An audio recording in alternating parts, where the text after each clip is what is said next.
Actually मुझे बहुत समय नहीं हुआ है इस फील्ड में आके। मैं बहुत फोकस्ड थी हूँ और काफी मेहनत कर रही थी। तो मेरे जो परिवार में फैमिली फ्रेंड्स हैं, सीए हैं, वो काफी मेरे काम से प्रभावित थे। तो वो मुझे काफी हेल्प करते थे, काफी रेफरेंसेस देते थे। तो उन्हीं में से एक ये रेफरेंस था। उनका कॉल आया मुझे कि रिशभा जी, मेरे एक अच्छे क्लाइंट हैं और वो कुछ इन्वेस्टमेंट करना चाहते हैं, तो आप आ जाइए। नई नई थी, एक्साइटमेंट में ड्राइवर को लिया, दूसरे शहर में थे, मैं गई वहां और उनसे मिली। जैसे नॉर्मल क्लाइंट से, कस्टमर से मिलते हैं, सारी इंफॉर्मेशन लेते हैं, वैसे ही मैंने उनसे बात की। और जब मैंने उन्हें कहा आप भी अपने बारे में बताइए, तो जब उन्होंने अपना परिचय दिया तो आई वॉज शॉक्ड। और मुझे अंदर से लगा कि मुझे मेरे डेवलपमेंट ऑफिसर या ब्रांच हेड के साथ आना था, लेकिन तीर कमान से निकल चुका था। तो मैं कॉन्फिडेंटली उनकी बात सुन रही थी और उन्हें पता नहीं लगने दे रही थी कि मैं अंदर से थोड़ा सा कॉन्फिडेंस शेक हो चुका है।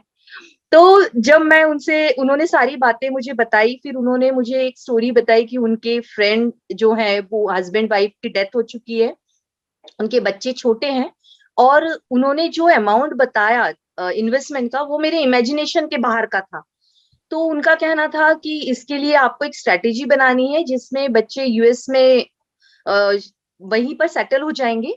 तो एजुकेशन से लेकर मैरिज तक पूरा प्लान आपको बनाना है, और मैं इतना अमाउंट आपको देखना है इसमें से कैसा प्लान आप बनाएंगे। उसके बाद उन्होंने खुद के लिए भी बड़ी एक अमाउंट बताई कि इसके बाद मेरे लिए भी आपको काम करना है। और जिस तरह से वो पॉजिटिवली मुझसे बात कर रहे थे, मैं बहुत खुश थी। और डेफिनेटली घर आने के बाद रात भर मुझे नींद नहीं आई।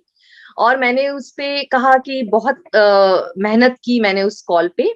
और जैसे कि उन्होंने मुझे कहा, मैंने यूएस से डेटा मंगवाया, यूनिवर्सिटीज जो बड़ी यूनिवर्सिटीज थी वहां से भी सारे एक्सपेंसेस खर्चे के आएंगे। और उसके बेस पे मैंने पूरा एक फैक्ट शीट्स और सारी डिटेल्स पूरा सब बनाया। एंड देन मेरी जो एक्सपीरियंस, मेरे साथ जो जुड़े हुए थे टीम मेंबर्स थे, उनसे फीडबैक लिया। उन्होंने भी काफी मेरा काम पसंद किया और मैंने उन्हें मेल किया। और इस तरह उनसे मुझे काफी पॉजिटिव रिस्पॉन्स आता था। और वो मेल पर, मुझसे कॉल पर, व्हाट्सएप पर हर बार एक नया क्वेश्चन रहता था उनकी तरफ से, और मैं भी जवाब देती थी। इसलिए मेरी रीडिंग हैबिट्स बढ़ने लग गई और मुझे बहुत मजा आने लग गया इस कॉल में।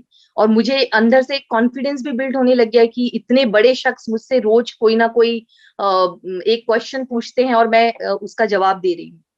और फिर उन्होंने कहा हम बस सेकंड मीटिंग कर लेते हैं, मैं पुणे जा रहा हूँ, तो मैं आपके ऑफिस आता हूँ, आपकी टीम से मिलता हूँ, और जो बच्चों के ट्रस्टी हैं या गार्जियन है, मैं उनसे भी मिलवाता हूँ और हम करते हैं। मैं बहुत खुश थी। वो पुणे गए। एंड देन उसके बाद उन्होंने मुझे जो डेट कही थी, उस डेट पे मैंने उन्हें मैसेज डाला कि मिलना है हमको। तो आई वाज शॉक्ड, कोई आंसर नहीं। मैंने सोचा कहीं बिजी होंगे। नेक्स्ट डे फोन किया। ऐसा मैं कंटिन्यूअस कॉल करती रही जैसे हम फॉलो अप्स करते हैं, लेकिन वहां से कोई जवाब नहीं।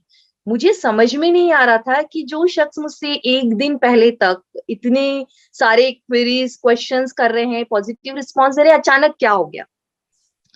तो मुझे कोई समझ में नहीं आया। मैं लगी रही उस पे। मैंने सीए जो थे उन्हें भी बताया, वो बोले नहीं, मुझसे तो कोई बात ही नहीं हुई, वो थोड़ा बिजी होंगे, इस चीज को काफी लंबा समय हो गया। तो अब यहाँ से ये हुआ कि अभी तो वो कॉल जो है वो मेरे लिए बहुत डिफिकल्ट था, क्योंकि मैं नई थी। इतनी बड़ी अ, मेरे इमेजिनेशन के बाहर की अमाउंट थी, एज वेल एज वो जिस तरह से मुझसे रोज एक नया क्वेश्चन पूछ रहे थे, बहुत डिफिकल्ट भी कैलकुलेशंस होते थे उसमें। तो ये सारी चीजें मैं अकेली हैंडल कर रही थी। कॉल ऑब्वियसली क्लोज अभी तक नहीं हुआ है, लेकिन मुझे ऐसा लगता है, मुझे इस कॉल ने एक बहुत बड़ी सीख दी। पहली बात तो मेरा कॉन्फिडेंस बढ़ा। सेकंड, मुझे ऐसा लगा कि कोई कॉल क्लोज नहीं होता है तो डिमोटिवेट नहीं होना चाहिए, क्योंकि वो कॉल भी आपको बहुत कुछ सिखा के जाता है। खोने के लिए तो आपके पास कुछ भी नहीं है, पाने के लिए बहुत कुछ होता है। मैं तो उन शख्स को जानती भी नहीं थी, वो जाने अनजाने में मुझे बहुत सारी चीजें सिखा कर गए, क्योंकि मेरी रीडिंग हैबिट्स बढ़ी। मैंने बहुत सारी चीजें नई सीखी, अल्ट्रा एचएनआई क्लाइंट्स को हैंडल करना सीखा। इसीलिए शायद आज मैं इस मुकाम पे हूँ इतनी जल्दी, तो उसका श्रेय उन्हें जाता है, उन्हें थैंक्स कहना चाहूंगी। और आज भी वो मेरे पाइपलाइन में है, और मुझे उम्मीद है, जैसे हरीश जी ने कहा कि उन्होंने तो 8 साल मेहनत की और फिर उन्हें फल मिला है, तो निराश तो होना ही नहीं है। और डेफिनेटली जिस तरह से मेरी बात उन तक पहुंचेगी, और वो, मुझे उम्मीद है कि हम फिर मिलेंगे।